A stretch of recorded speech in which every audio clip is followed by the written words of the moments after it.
السلام عليكم ورحمة الله وبركاته.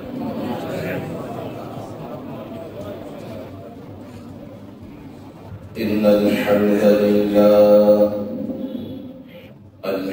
لله نحمده ونستعينه ونستغفره ونؤمن به ونتوكل عليه ونعوذ بالله من شرور أنفسنا ومن سيئات أعمالنا من يهد الله فلا مضل له ومن يضلله فلا هادي له ونشهد أن لا إله إلا الله وحده لا شريك له ولا شبيه له ولا نظير له ولا مثيل له ونشهد أن سيدنا وسندنا وحبيبنا وحبيب ربنا وأولانا ومولانا محمدا عبده ورسوله أما بعد فقد قال الله سبحانه وتعالى أعوذ بالله من الشيطان الرجيم بسم الله الرحمن الرحيم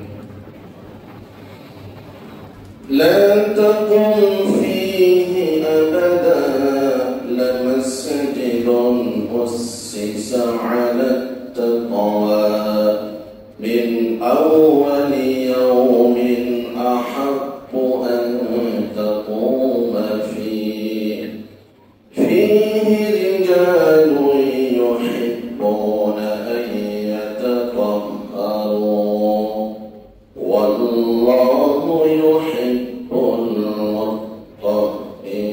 المطهرين وقال تعالى وأن المساجد لله فلا تدعوا مع الله أحدا إن الله وملائكته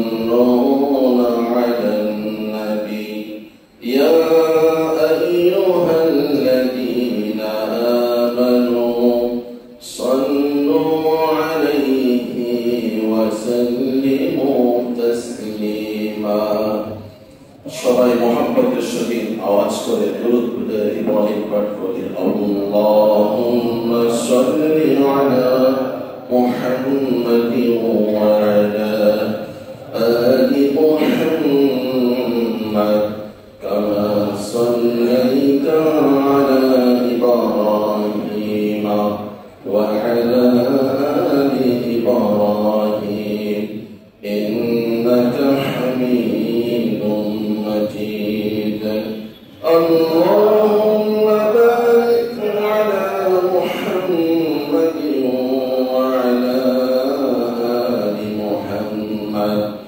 كما باركت على إبراهيم وعلى آل إبراهيم إنك حميد مجيد سبحانك لا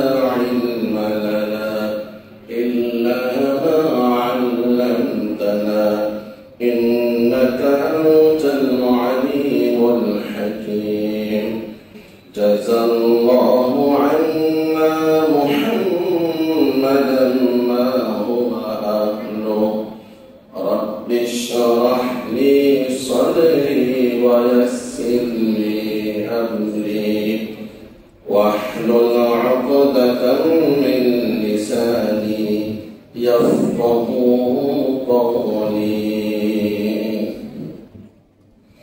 الحمد لله উপস্থিত মুহতারাম সম্মানিত মুসল্লিয়ানে কেরাম সর্বস্তরের দ্বীনি ভাইয়েরা উপরে অবস্থানরত বোনেরা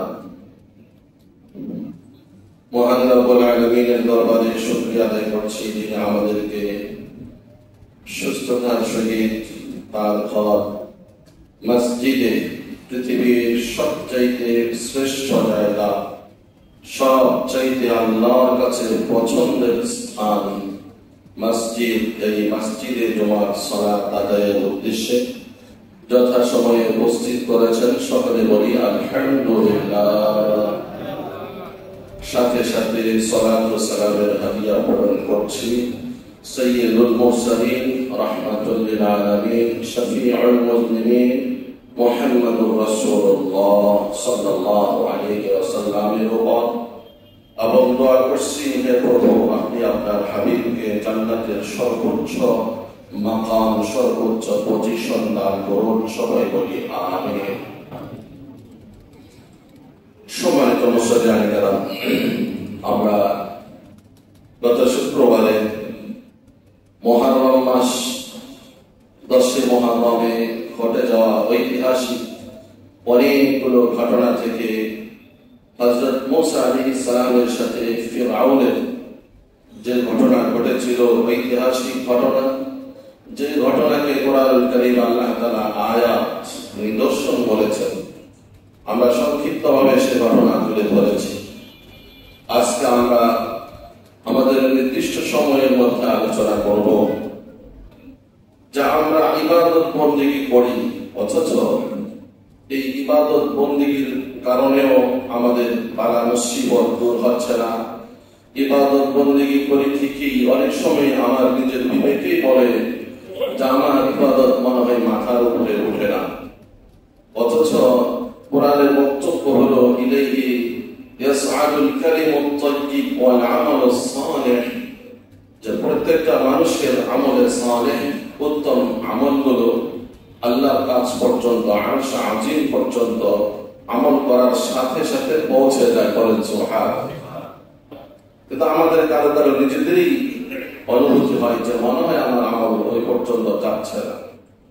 আমরা আজকে আলোচনা করব কি কারণে এই সমস্যাগুলো হয়। বিশেষত একটি কারণ হলো আল্লাহর ঘর মসজিদ।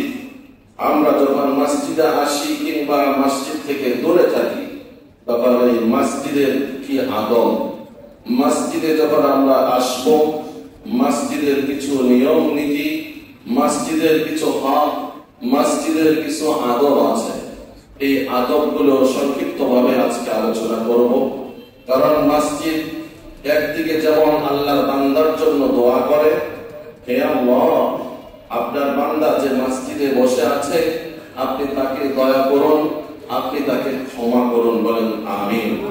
আবার এই মসজিদে কেউ কেউ এমনও আছেন যারা মসজিদে অবস্থানরত সময়ে আল্লাহর পক্ষ থেকে ফেরেশতারা তাদের জন্য দোয়া করেন, বলি নাউযুবিল্লাহ।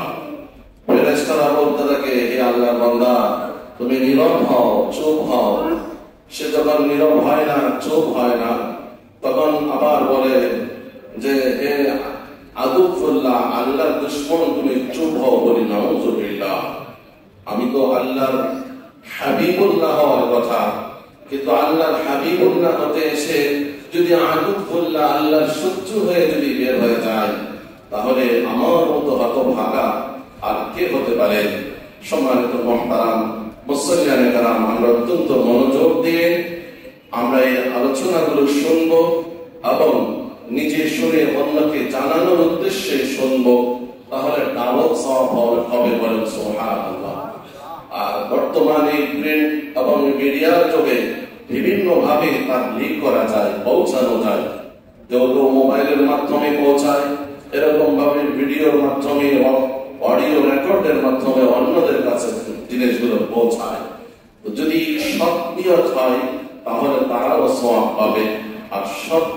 না হলে যেমন নিয়ত হবে সেরকম ফলাফল তারা পাবে।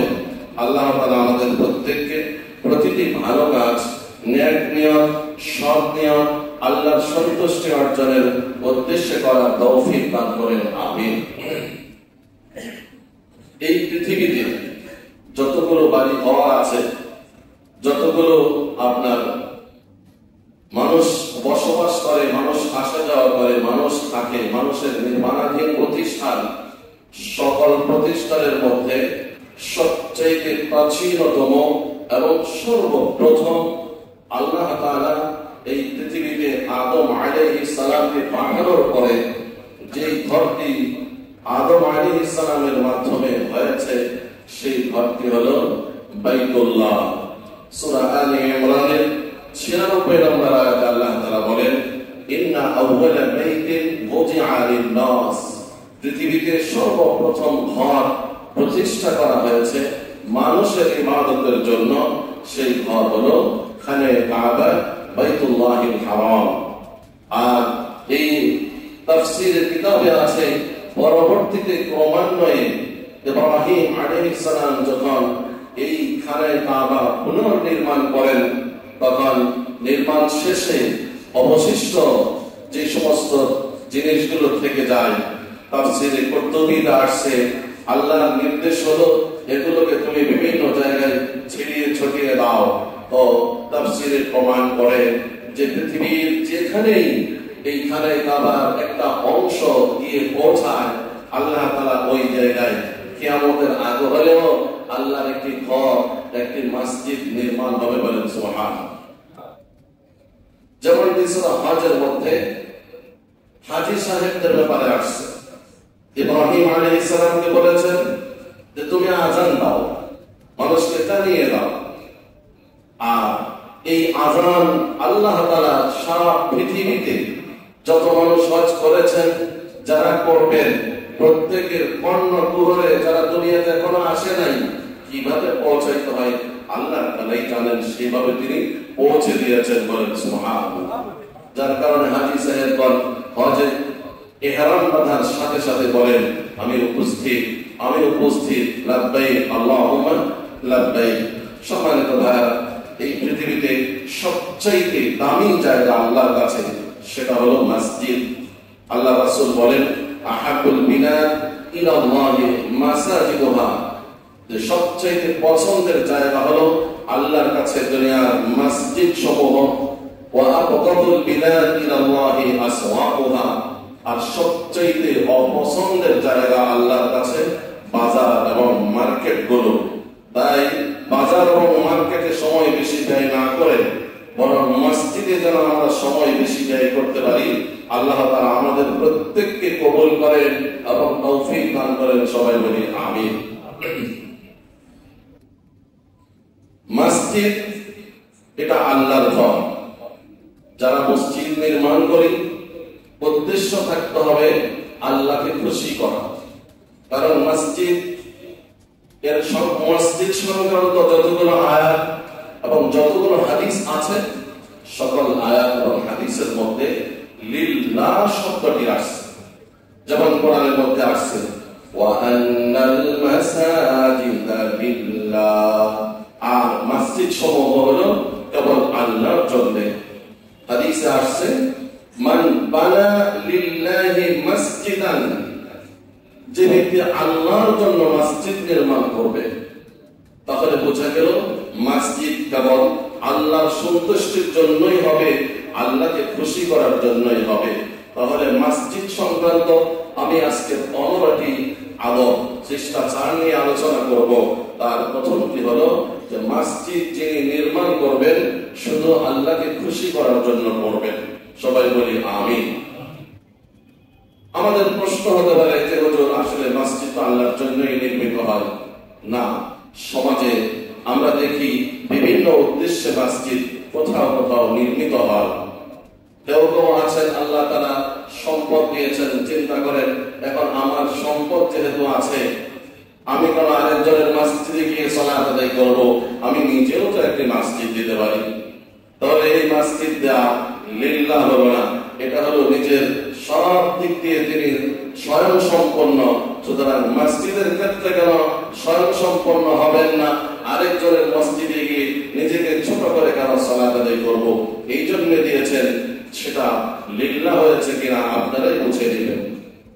সম্মানিত ভাইরা, আমরা আমাদের সমাজের কিছু অবস্থা দেখি, মসজিদ কমিটির মধ্যে যখন সমস্যা হয়, ঝগড়াঝাটি হয়, বিশেষ করে গ্রামে গঞ্জে বিভিন্ন জায়গায়, তখন বলে ঠিক আছে এই মসজিদে আমরা যাবো না, আমাদের কি শক্তি সামর্থ্য কম আছে, আমরা একটি মসজিদ নির্মাণ করব। তো বোঝা গেল এই মসজিদ নির্মাণের উদ্দেশ্য অন্য কিছু।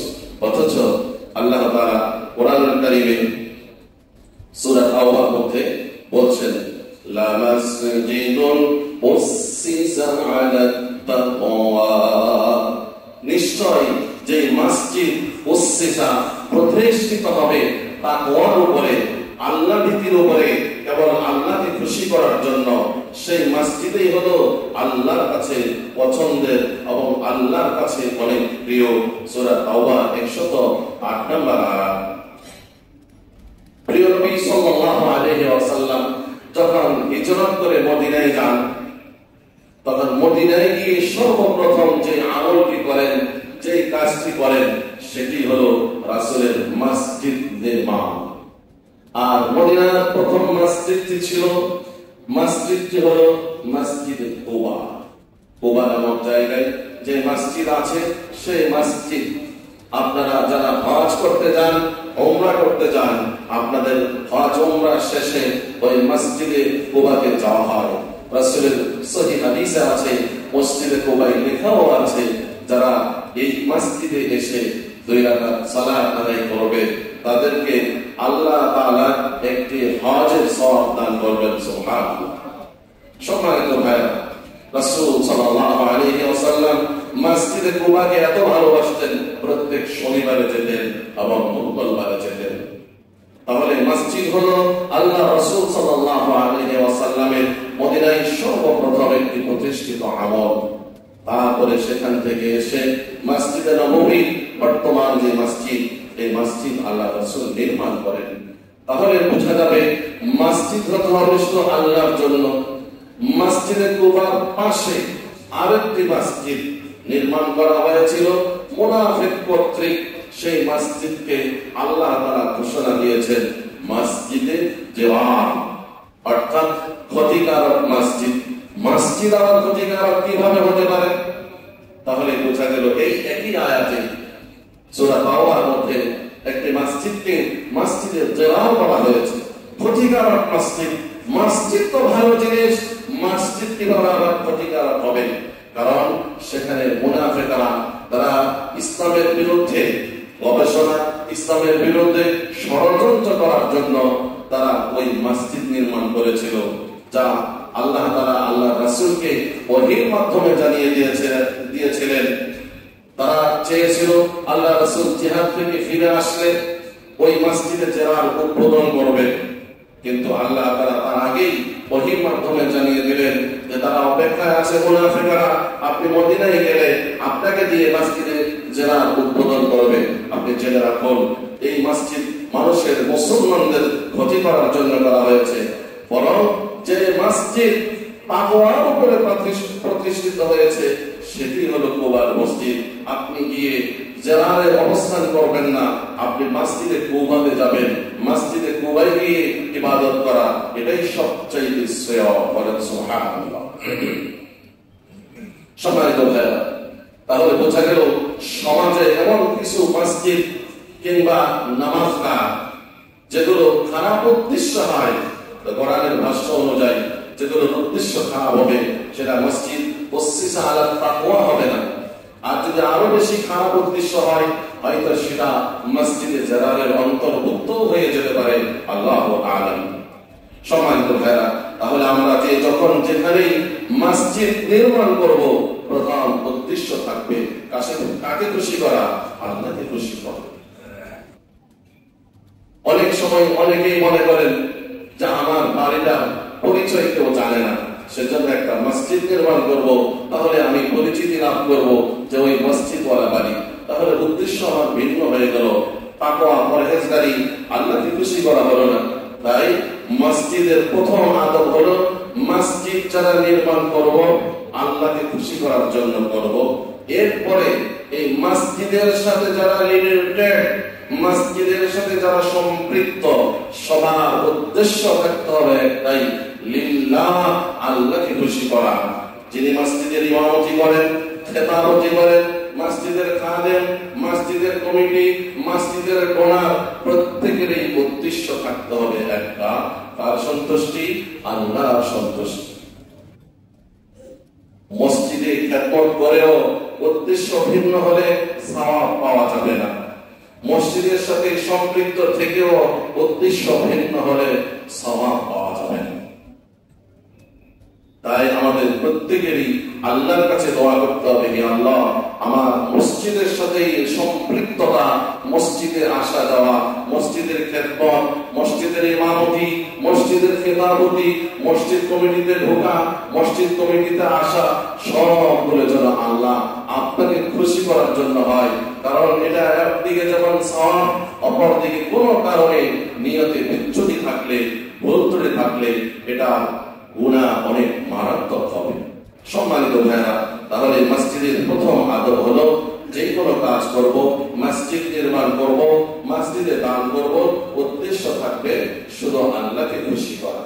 আল্লাহ তাআলা আমাদের প্রত্যেককে আল্লাহকে খুশি করে মসজিদের সাথে সম্পর্ক যুক্ত থাকার তৌফিক দান করেন, আমিন। মসজিদের দ্বিতীয় আদব হলো মসজিদের মাধ্যমে তাওহীদ প্রতিষ্ঠা করতে হবে। মসজিদের মাধ্যমে একত্ববাদকে প্রচার করতে হবে, প্রতিষ্ঠা করতে হবে। আমরা সমাজে কোন বিভিন্ন জায়গায় দেখি যে মসজিদের পাশে একেবারে মসজিদে ঘেঁষা কবর, আবার কোন কোন জায়গায় মসজিদের ভিতরেই কবর দেখা যায়। আল্লাহ তাআলা সূরা জিনের মধ্যে বলেন, ওয়া আন্নাল মাসাজিদা লিল্লাহি ফালা তাদউ মা'আল্লাহি আহাদা। আর মসজিদ হলো শুধু আল্লাহর জন্য, ওই মসজিদে এসে আল্লাহর সাথে অন্য কাউকে ডাকা যাবে না। আজকে আমাদের দেশে বহু জায়গায় আছে যে মসজিদে বসে পাশে কবর থাকার কারণে কবরওয়ালার কাছে চাওয়া হয়, বলে নাউযুবিল্লাহ। তো যেখানে যেখানে মসজিদে কবর আছে, আপনি মসজিদ নির্মাণের আগে কেন ওই জায়গায় মসজিদ নির্মাণ করলেন? কোন প্রয়োজন ছিল না। আর মাসআলা হলো কোন কবর যদি 10 থেকে 10 বছর ক্লাস হয়ে যায়, তখন আপনি ওই কবরটা এমন ভাবে কবরের উপরে কোনো কিছু প্রতিস্থাপন করতে পারবেন, ডিলেট করে দিতে পারবেন যে তার উপরে কোনো কিছু করবেন। কবর যা আছে এটা বোঝানোর কোনো প্রয়োজন নেই। তারপরেও আমরা দেখি যে না, আমার দাদার কবর, এটা থাকুক।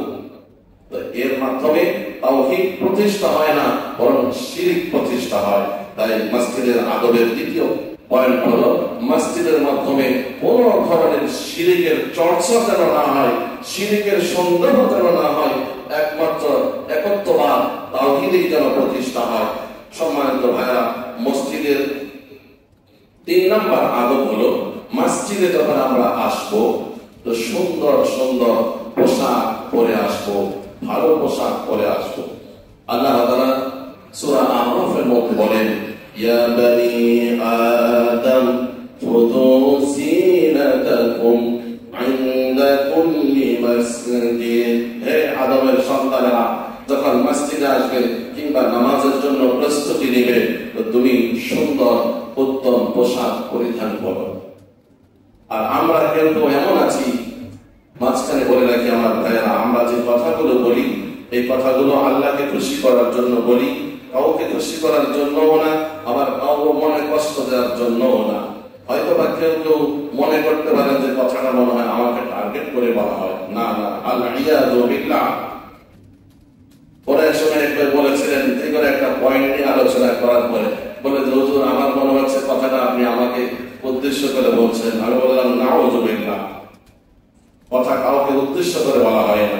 এই জন্য যদি আমরা কারো সাথে কথাটা ফিট হয়ে যায়, লেগে যায়, আমরা মনে কষ্ট দেব না, বরং উদ্দেশ্যটা এমন হওয়া দরকার ছিল যে যখনই কোনো ভালো কথাও বলা হয়, খারাপ কথাও বলা হয়, আমাদের প্রত্যেকেরই দরকার যে এই কথাটা আমার জন্য। সাহাবায়ে কেরামের মনের মনে এমন ছিল, যখন কোরআনের আয়াত নাযিল হতো, যখন কোনো পুরস্কারের কথা হতো, যখন কোনো ধমকের কথা হতো, যখন কোনো শাস্তির কথা হতো, তো প্রত্যেকেই এরকম ধারণা করতেন যে এটা মনে হয় আমাকে ইঙ্গিত করে বলা হয়েছে, তাই আমি যে কাজে জড়িত আজকে থেকেই ছেড়ে দিলাম, তাওবা করলাম। এটা তো পজিটিভ সাইড, এটা ভালো। মসজিদে আসার সময় কেউ কেউ আছে অফিসে যাওয়ার সময় কত সুন্দর পোশাক পরে, অথচ মসজিদের জন্য নির্দিষ্ট একটা পোশাক রাখা হয়েছে অনেক পুরাতন, এই পোশাকটা পরে আসে। কেউ কেউ লুঙ্গি পরে আসে। লুঙ্গি পরে আসা খারাপ না, কিন্তু দেখা গেল এই লুঙ্গি পরে তো আমি কোনো অফিসেও যাই না, শ্বশুর বাড়িতেও যাই না, কোথাও যাই না, তো আল্লাহর দ্বারা যাচ্ছি কেন? অর্থাৎ এটার প্রতি কোনো গুরুত্ব নেই সেজন্য। অথচ আমি যদি কোন অনুষ্ঠানে যাই তো কিরকম প্রস্তুতি নিয়ে যাই? আল্লাহর ঘর মসজিদে আসতে বলেও আল্লাহ যেহেতু বড়, আল্লাহর ঘর মসজিদও বড়, এইভাবে সম্মান, আল্লাহকে সম্মান করে আমার সামর্থ্য অনুযায়ী প্রস্তুতি নিয়ে আল্লাহর ঘর মসজিদে আসতে হবে। কারো কারো মসজিদে আসলে দেখা যায় যে মসজিদে পোশাক এমন হয়, এত আঁট হয় যে পিছনে যে নামাজ আদায় করেন আরো অসুবিধা হয়। বিশেষ করে যখন রুকুতে যাওয়া হয়, যখন সেজদায় যাওয়া হয়, তখন এই শর্ট পোশাক পরার কারণে একেবারে সতর, যেটা ঢেকে রাখা ফরজ, সেরকম ফরজ বিধান লঙ্ঘন হয়, সতর ভুলে যায়। আমি আর কিভাবে বলবো? আপনারা তো বুঝতেছেন বিষয়টা, কি বলে বুঝতেছেন না? অর্থাৎ যারা একেবারে শর্ট গেঞ্জি বা টি শার্ট পরে, তো যখন রুকুতে যাই পিছন থেকে খুলে যায়, সেজদায় গেলে কেমন অবস্থা দাঁড়ায়? আমার ভাইরা, হাদিসে আসছে যার জীবনে একটা সেজদাও যদি আল্লাহর কাছে কবুল হয়ে যায়, আল্লাহ তাআলা ওই ব্যক্তিকে জান্নাত দান করবেন। সুবহানাল্লাহ। তাহলে আমি কেন তো অবহেলার দৃষ্টিতে মসজিদকে দেখবো, ইবাদতকে দেখবো? আমি যে পরিমাণ গুরুত্ব দেব মসজিদকে, আমি যে পরিমাণ গুরুত্ব দেব ইবাদতকে, আল্লাহ তাআলাও সেই পরিমাণ গুরুত্ব দিয়ে আমার ইবাদতকে কবুল করে নেবেন। সুবহানাল্লাহ। আর যদি আমার পক্ষ থেকে ইবাদতের প্রতি অবহেলা প্রদর্শিত হয়, তাহলে তো এখানেই বোঝা যায় যে ইবাদত মসজিদের ছাদের উপর আর যাওয়ার প্রয়োজন নেই। সম্মানিত ভাইরা, সময় খুব কম, শুধু পয়েন্টগুলো বলে যাচ্ছি। তাহলে মসজিদে আসতে যথাযথ চেষ্টা করব, উত্তম পোশাক, সুন্দর পোশাক, পারলে সুন্নতি পোশাক পরে, মিনিমাম যে পোশাকটা দেখলে মুসলিমের পরিচয় পাওয়া যায় সেই পোশাকটা পরার চেষ্টা করব। আল্লাহ তাআলা সবাইকে তৌফিক দান, আমিন। 4 নম্বর পয়েন্ট হলো যে মসজিদ পরিষ্কার রাখা। মসজিদ পরিষ্কার রাখার জন্য সকলের পক্ষ থেকে খাদেমদেরকে রাখা হয়েছে। খাদেমরা তো খাদেমদের কাজ করবে, কিন্তু প্রত্যেকেরই উচিত মসজিদকে পরিষ্কার রাখার ব্যাপারে সহযোগিতা করা। কারণ মসজিদকে পরিষ্কার করা এটা অনেক বড় সওয়াবের কাজ। আমরা তো এমন করি না যে ভালো কোনো কাজ আমার সামনে আসলে খাদেমকে ডেকে বলি, না খাদেম সাহেব ধরেন এই জিনিসটা আপনি নিয়ে যান, ভালো জিনিস নিজেই রেখে দিই। তাহলে সওয়াবের কাজ অনেক সময় দেখা যায় একটা ময়লা পড়ে আছে, আমি সেটা পরিষ্কার করতে পারি। একটা হাদিসে আসছে যারা মসজিদ থেকে ময়লা পরিষ্কার করে বাহিরে ফেলে দিবে, আল্লাহ তাআলা জান্নাতে তার জন্য একটি বাড়ি নির্মাণ করবেন। সুবহানাল্লাহ। এত উদার তো আমরা না যে এরকম ভালো জিনিস আমরা খাদেমদেরকে দিয়ে দেব। হ্যাঁ, অনেক সময় হয় যে এটা এমন যে এখানে পরিষ্কার করতে হলে কিছু আসবাবপত্রের প্রয়োজন আছে, যেটা আমার হাতে নেই, সেই সময় বলতে পারি। তো মসজিদকে পরিষ্কার রাখা আমাদের প্রত্যেকের দায়িত্ব। মসজিদকে অপরিষ্কার করা কখনো যাবে না। বর্ষার মৌসুম, আমরা যখন মসজিদে প্রবেশ করি দেখা যায় ওই আমার স্যান্ডেল গুলো যেগুলো ধোয়া যায়, ওয়াশ করা যায়, সেগুলোকে ধুয়ে ওখানে থেকে নিয়ে আসলাম আর পানি ছড়াইতে ছড়াইতে মসজিদের সিঁড়িতে, মসজিদের বারান্দায়, মসজিদের ফ্লোরের ভিতরে পানিগুলো ফেললাম। এটা তো আমার দ্বারা মসজিদটা অপরিষ্কার হয়ে গেল। যেখানে আমার দায়িত্ব ছিল মসজিদকে পরিষ্কার রাখা, সেই জায়গায় আমি নিজেই মসজিদকে অপরিষ্কার করলাম। ভাইয়া, মসজিদের জুতার জন্য অনেকগুলো বক্স রাখা আছে। আলহামদুলিল্লাহ, যে যেমন হবে আল্লাহর সাথে তার মুআমালা সেরকম হবে। আমার খুব ভালো লাগছে দেখে, আমাদের এক ভাই, তিনি মসজিদে আসার সময় তার পকেটে একটা পলিথিন থাকে, প্যাকেট থাকে, আর ওই জুতাগুলো খুলেই ওই পলিথিনের ভিতরে ঢোকায়, তারপরে নিজের মতো করে সংরক্ষণ করে রাখেন। তাহলে একটা বালিও, একটা ধুলাও মসজিদে পড়বে না। সুবহানাল্লাহ, এটা চাইলে আমরাও করতে পারি। আর শুকনো মৌসুমও দেখি অনেক ধুলাবালি থাকে। আমরা স্যান্ডেল গুলো মসজিদে যখন নিয়ে আসি, আনার একটা সিস্টেম আছে, এমন ভাবে রাখবো যাতে এক স্যান্ডেলের ময়লা আরেক স্যান্ডেলের মাঝখানে থাকবে, পাশে আর পড়বে না। কিন্তু আমরা এমন সোজা করে নিয়ে আসি যে ঝরতে ঝরতে সব মসজিদে ঢুকে স্যান্ডেল পরিষ্কার হয়ে যায়, মসজিদ অপরিষ্কার থেকে যায়, তাও চলবে না। তবে এই মসজিদের পরিষ্কার পরিচ্ছন্নতার দায়িত্ব এটা আমাদের প্রত্যেকেরই। সম্মানিত ভাইয়া, অনেক সময় বড় দুঃখের বিষয়, এক ভাই বলে বড় মনে কষ্ট পেয়েছেন আমাদের এক ভাই। আবার এগুলো বললে কেউ কেউ বলে যে এই ফুসরা কথা বলার দরকার, কারণ কোরআন তো নাযিল হয়েছে আমাদের হ্যাবিট, আমাদের অবস্থাকে সামনে রেখেই, তাই এরকম কিছু ফুসরা কথাও মাঝে মাঝে বলতে হয়। যে কোনো এক ভাই মসজিদে নিজের নাক থেকে ময়লা পরিষ্কার করে জায়নামাজের নিচে রাখছেন, বলেন নাউজুবিল্লাহ। এটা আপনি যদি দেখেন আপনারও তো মনে কষ্ট আসবে। অনেক দুঃখ নিয়ে এক ভাই বলেছে, মসজিদে কোনো কারণে নাক পরিষ্কার করতে হইলেও পকেটে টিস্যু আছে, টিস্যু দিয়ে পরিষ্কার করব। আর কোনো কারণে হইতে পারে অ্যাক্সিডেন্টলি, ইন কেস কোনো সমস্যা, তাহলে আমি পরিষ্কার করব, জানালা খুলে বাহিরে ফেলে দেব।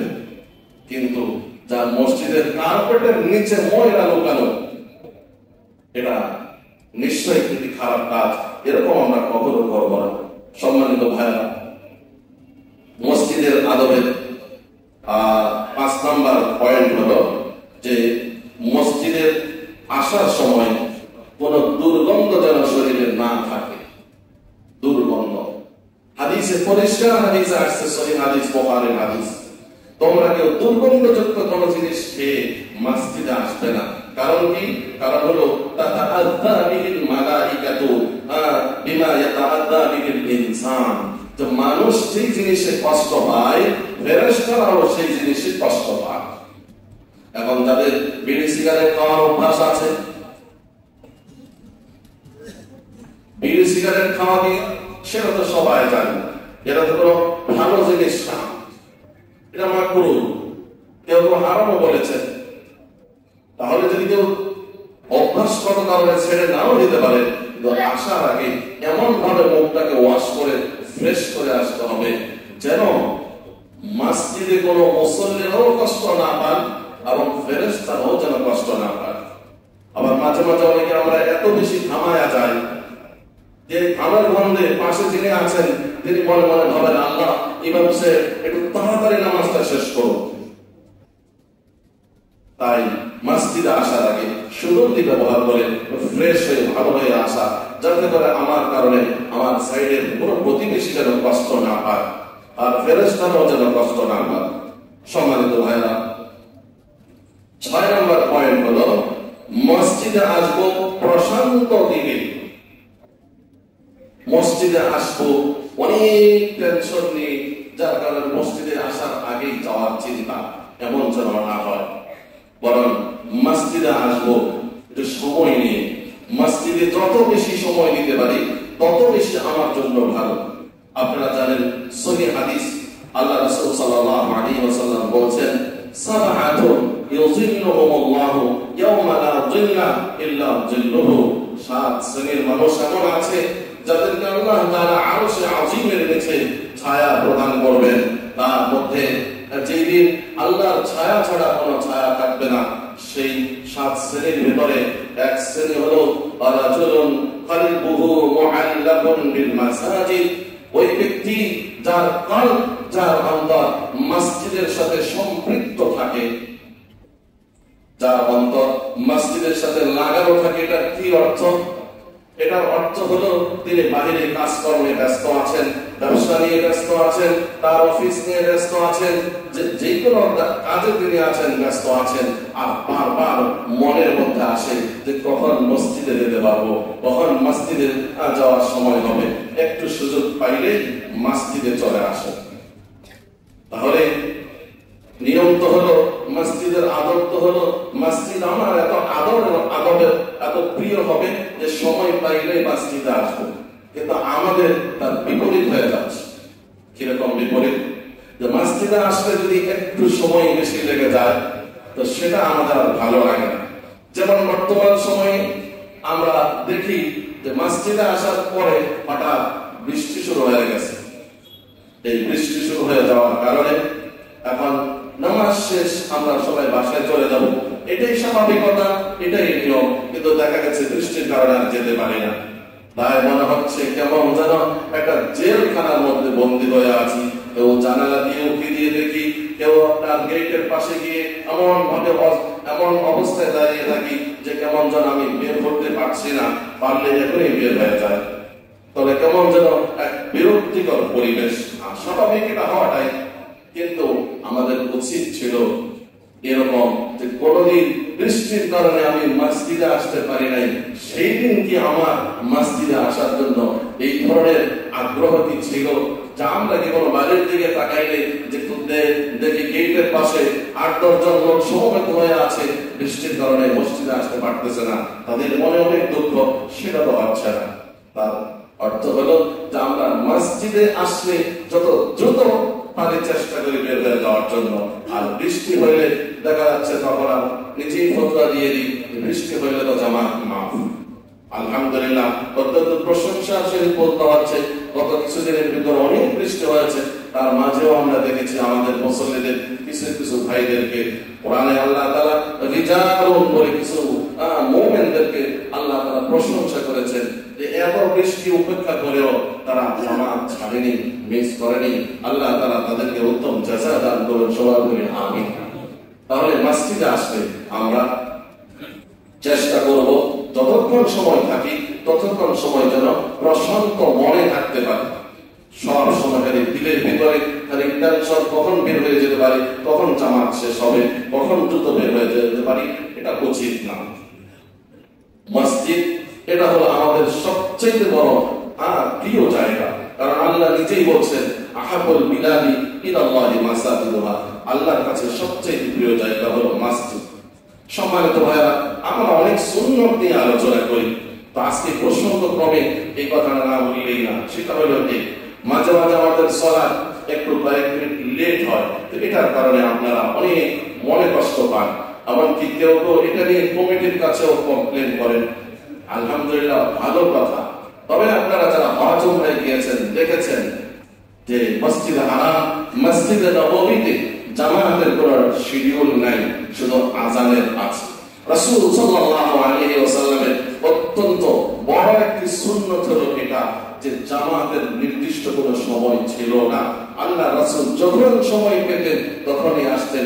হাদিসে সহিহ হাদিসে এমন আসছে সাহাবায়ে কেরাম অপেক্ষা করতে করতে ঘুমে তারা এইভাবে একজন আরেকজনের উপরে ভেঙে পড়ে যাচ্ছে।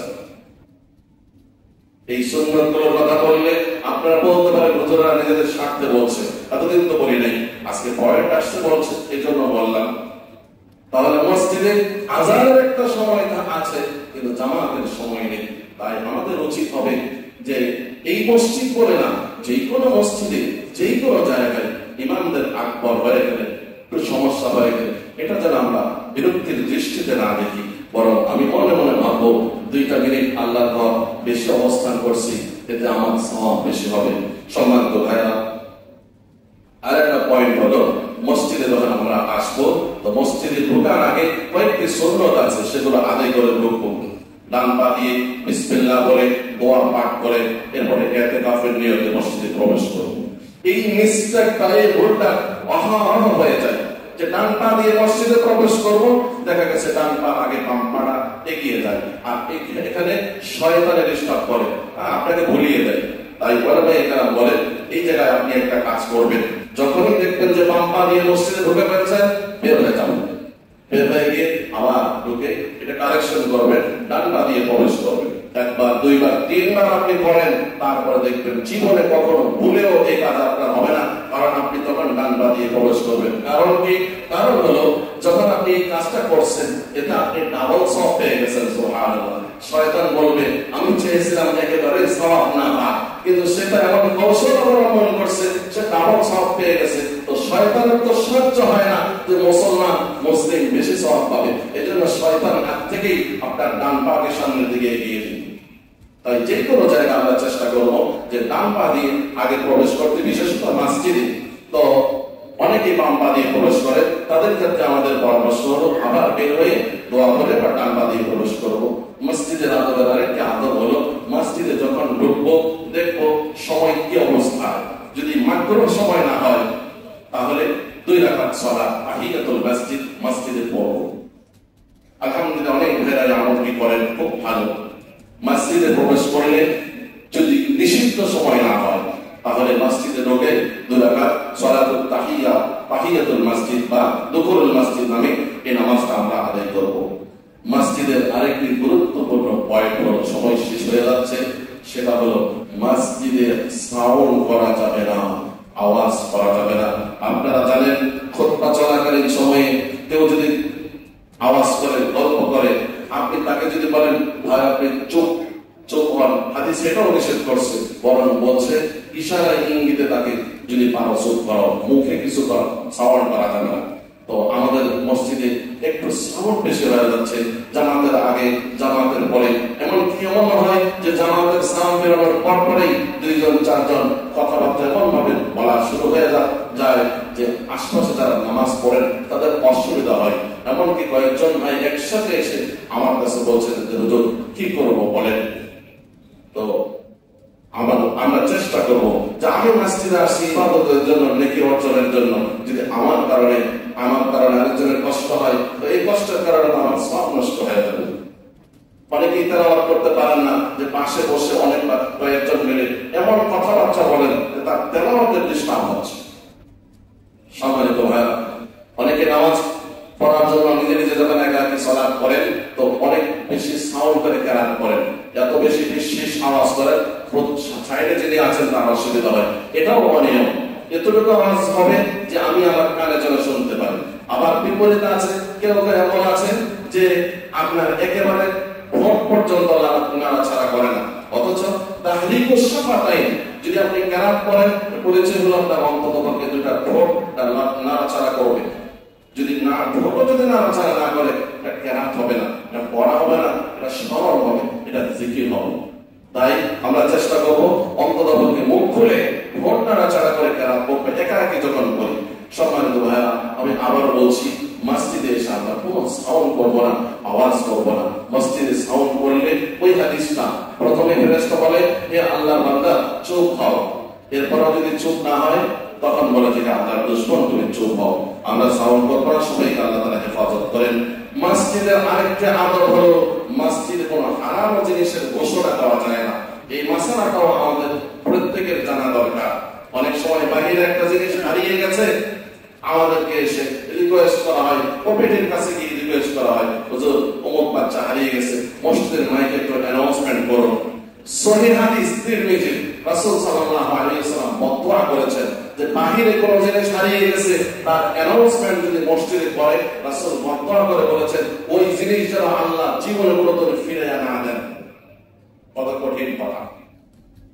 এজন্য বাহিরে কারো কোন জিনিস হারিয়ে গেছে সেই জিনিসের অ্যানাউন্সমেন্ট মসজিদে হতে পারে না। হ্যাঁ, যদি মসজিদে কোনো জিনিস হারায় যায় সেটা মসজিদের পক্ষ থেকে যে মসজিদে নামাজ পড়তে আসছেন একটা জিনিস পাচ্ছেন না, মসজিদের বিষয়টা করা যাবে, তো বাইরের কোনো জিনিস না।